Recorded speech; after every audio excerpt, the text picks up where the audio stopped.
मनोज जी को आया attack, part 61। नहीं, ऐसा मत कीजिए, मेरे पापा कोई नाटक नहीं कर रहे हैं। कहाँ ले जा रहे हो? रुको पापा। मीरा चिल्लाती रह जाती है और उर्मिला के आदमी मनोज जी को उठाकर बाहर धक्का दे देते हैं।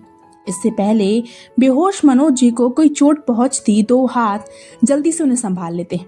मीरा अपनी आंसू भरी आंखों से उन दो हाथों के मालिक को देखती है जिसने उसके पापा को बचाया था।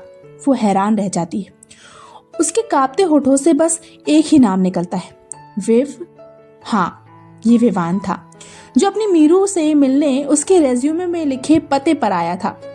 विवान को देखकर मीरा हैरान हो जाती है। वो कुछ बोलती तभी उसका ध्यान अपने पापा पर जाता है जो अचेत अवस्था में विवान के हाथों पर झूल रहे थे। पापा!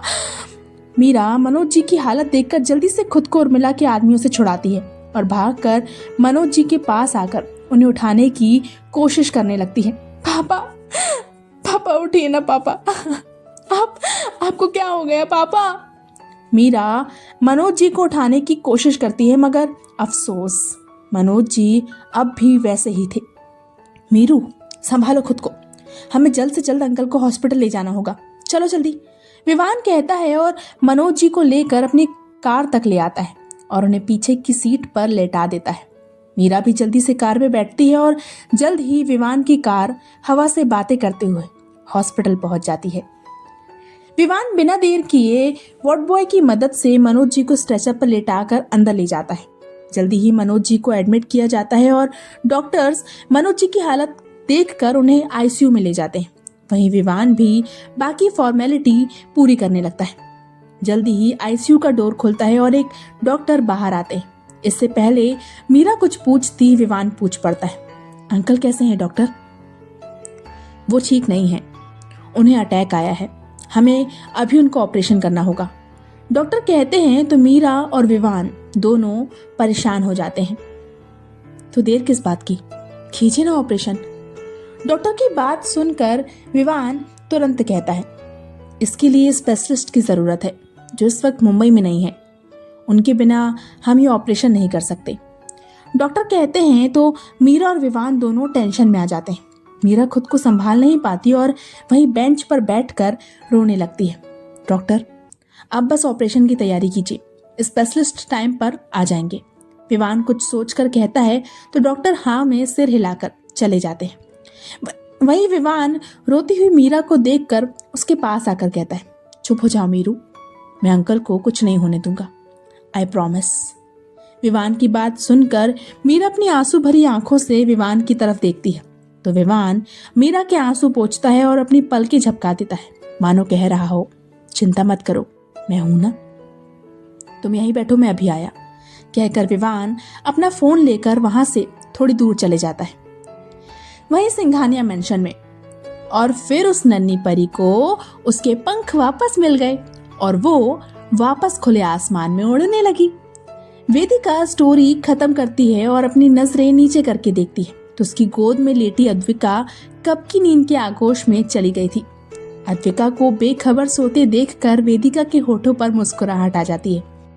वो आराम से अद्विका का सिर पिलो पर रखकर बेड से उतरती है और अपनी नन्ही शैतान को ठीक से ब्लैंकेट ओढ़ाकर उसके माथे को चूम लेती है। देखो तो कैसे चैन की नींद सो रही है मेरी छोटी शैतान। मासूम सी अद्विका को सोते देखकर वेदिका खुद से कहती है और मुस्कुराते हुए पलट कर जाने लगती है, लेकिन तभी सामने खड़े अद्विक को देखकर उसके बढ़ते कदम ठहर जाते हैं। अद्विक मुस्कुराते हुए अंदर आता है और एक नजर वेदिका को देखकर सोती हुई अद्विका के पास आकर उसके माथे को चूम लेता है। अद्विका के लिए अद्विक का इतना प्यार देखकर वेदिका मुस्कुराए बिना नहीं रह पाती। वो अद्विक को देखकर पूछती है, उसे चैन की नींद सोते देखे बिना तुम्हें चैन की नींद नहीं आती है ना? वेदिका का सवाल सुनकर अद्विक उसकी तरफ पलट कर देखता है और मुस्कुराते हुए कहता है, दुनिया का हर बाप अपने बच्चे को चैन की नींद सोते हुए देखना चाहता है। तुझे पता है, जब 5 साल पहले प्रिंसेस मेरी गोद में पहली बार आई थी ना, ऐसा लगा जैसे सब कुछ खोकर भी बहुत कुछ पा लिया हो, जैसे जिंदगी जीने की वजह मिल गई हो। और मेरा छोड़, अपना बता, देख रहा हूं तुझे, तू भी अद्विका से बहुत अटैच हो गई है। सो तो है, वैसे थैंक यू। वेदिका कहती है तो अद्विक उसे असमंजस से देखते हुए कहता है, किस लिए? मेरे कपड़ों के लिए, तुम्हें पता है, आज मैं लेट उठी। मैं डर रही थी कि कहीं तुम्हारी दादी माँ इस चीज के लिए मुझे सुनाने न लग जाए, लेकिन जैसे ही उन्होंने मुझे साड़ी में देखा, उनका गुस्सा तुरंत ही गायब हो गया। वेदिका मुस्कुराती हुए कहती है तो अद्विक भी मुस्कुरा देता है। दोनों एक दूसरे को देख ही रहे थे। न जाने ये कौन सा जादू था, जब भी एक दूसरे से नजरें मिलती दोनों उलझ कर ही रह जाते। अभी भी कुछ ऐसे ही हाल थे। नजरें मिलते ही वो काली और भूरी आंखें आपस में इस कदर उलझ चुकी थी कि उन्हें होश ही नहीं था कि वो दोनों कब से अद्विका के रूम में खड़े हैं। शायद दोनों एक दूसरे की आंखों में खोए हुए पूरी रात ऐसे ही खड़े रहते अगर अद्विक का फोन रिंग नहीं करता। अचानक फोन की रिंगटोन सुनकर अद्विक और वेदिका दोनों हड़बड़ा जाते हैं। अद्विक जल्दी से अपनी जेब से फोन निकाल कर फोन को बंद करता है और अद्विका की तरफ देखता है, जो इस कदर नींद के आगोश में खोई हुई थी कि उसे इस तेज आवाज से भी कोई फर्क नहीं पड़ा था। डोंट वरी, वो अभी भी सो रही है, वेदिका कहती है तो अद्विक हाँ में सिर हिला देता है और अपने फोन को देखता है जिसमें विवान का कॉल अभी अभी आया था। फिर इतनी रात को कॉल क्यों कर रहा है, अद्विक कहता है और विवान को कॉल लगा देता है। वही अद्विक की बात सुनकर वेदिका भी अद्विक की तरफ देखने लगती है। Hello wave. विवान की कॉल उठाते ही अद्विक कहता है तो दूसरी तरफ से विवान सब कुछ अद्विक को बता देता है। तू चिंता मत कर, मैं अभी गौरव को बोलकर प्राइवेट जेट का इंतजाम करवा देता हूँ और हम दोनों भी वहां पहुंचते हैं। कहकर अद्विक फोन काटता है और वेदिका की तरफ देखता है, जो परेशान सी उसे ही देख रही थी, मानो पूछ रही हो क्या हुआ है। मीरा के पापा हॉस्पिटल में हैं, हमें अभी चलना होगा, अद्विक कहता है तो वेदिका परेशान हो जाती है। जल्दी दोनों शांति अम्मा को अद्विका का ख्याल रखने का कहकर हॉस्पिटल के लिए निकल जाते हैं।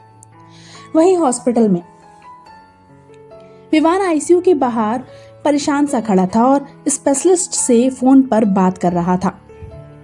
वहीं दूर खड़ी मीरा ये सब कुछ देख रही थी। उसे समझ नहीं आ रहा था कि वो हंसे या रोए।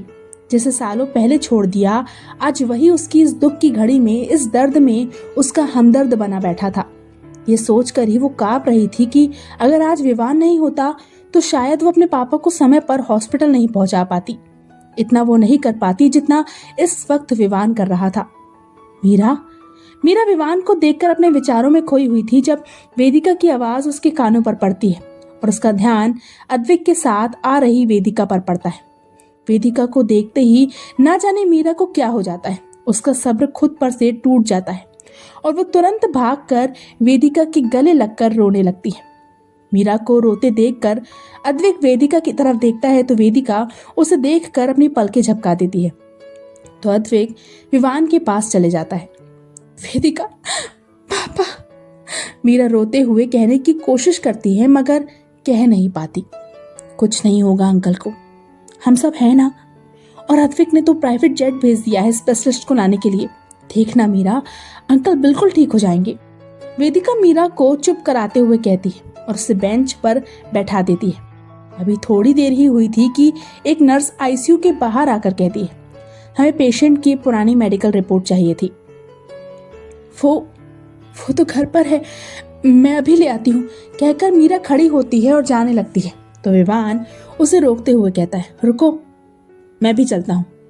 विवान की बात सुनकर मीरा हाँ में सिर हिलाती है और दोनों अद्विक और वेदिका को वहां छोड़कर चले जाते हैं। वहीं विवान और मीरा चौल के लिए निकल चुके थे। पूरे रास्ते मीरा शांत ही रही और विवान ने भी कुछ नहीं कहा। जल्दी ही दोनों वापस चौल पहुंचते हैं। मीरा अपने घर जाती है तो देखती है वहां ताला लगा हुआ था। खड़ी क्या हो मीरू, लॉक खोलो। मीरा को चुपचाप खड़े ताले को देखते देखकर विवान कहता है तो मीरा अपनी नम आंखों से कहती है, मैंने नहीं लगाया। कहते कहते मीरा की आंखों से आंसू बह निकलते हैं। वो जानती थी ये सब किसने किया है। ये सब सिर्फ उर्मिला का किया धरा था। वो वैसे ही परेशान थी, ऊपर से उर्मिला एक मौका नहीं छोड़ रही थी उसे तंग करने का। मीरा का ये कहना कि ये लॉक उसने नहीं लगाया, विवान को बड़ा अजीब लगता है। वो आसपास देखता है तो लोग मीरा को बड़े ही अजीब ढंग से देख रहे थे। अचानक विवान को कुछ खटकता है। उसे याद आता है कि जब वो मीरा से मिलने यहाँ आया था तो दो लोग मनोज जी को धक्का देकर बाहर निकाल रहे थे। विवान ये बात समझ जाता है कि हो ना हो जितना कुछ सीधा दिख रहा है उतना कुछ सीधा है नहीं। वो आसपास अपनी नजरें दौड़ाता है तो पास में ही उसे एक ईंट मिल जाती है। विवान बिना देर किए ईंट उठाता है और उसे ताले पर मारने लगता है। एक दो बार की कोशिशों के बाद ही ताला टूट जाता है। अब अंदर जाओ। विवान मीरा को देखकर कहता है तो मीरा हाँ में सिर हिलाकर अंदर जाने लगती है। रुको जारी है। तो क्या होगा आगे? आखिर अब ये किसकी आवाज है? क्या फिर से मीरा की परेशानियों को बढ़ाने के लिए उर्मिला वापस आ गई है? जानने के लिए पढ़ते रहिए आरज़ू तेरे प्यार की। इसी तरह की कहानियां पढ़ने के लिए प्लीज मुझे सब्सक्राइब कीजिए। अगर कहानी पसंद आ रही है तो उसे प्लीज लाइक कीजिए, शेयर कीजिए और हाँ, कमेंट करके बताइए कि आपको ये कहानी कैसी लग रही है। Bye bye.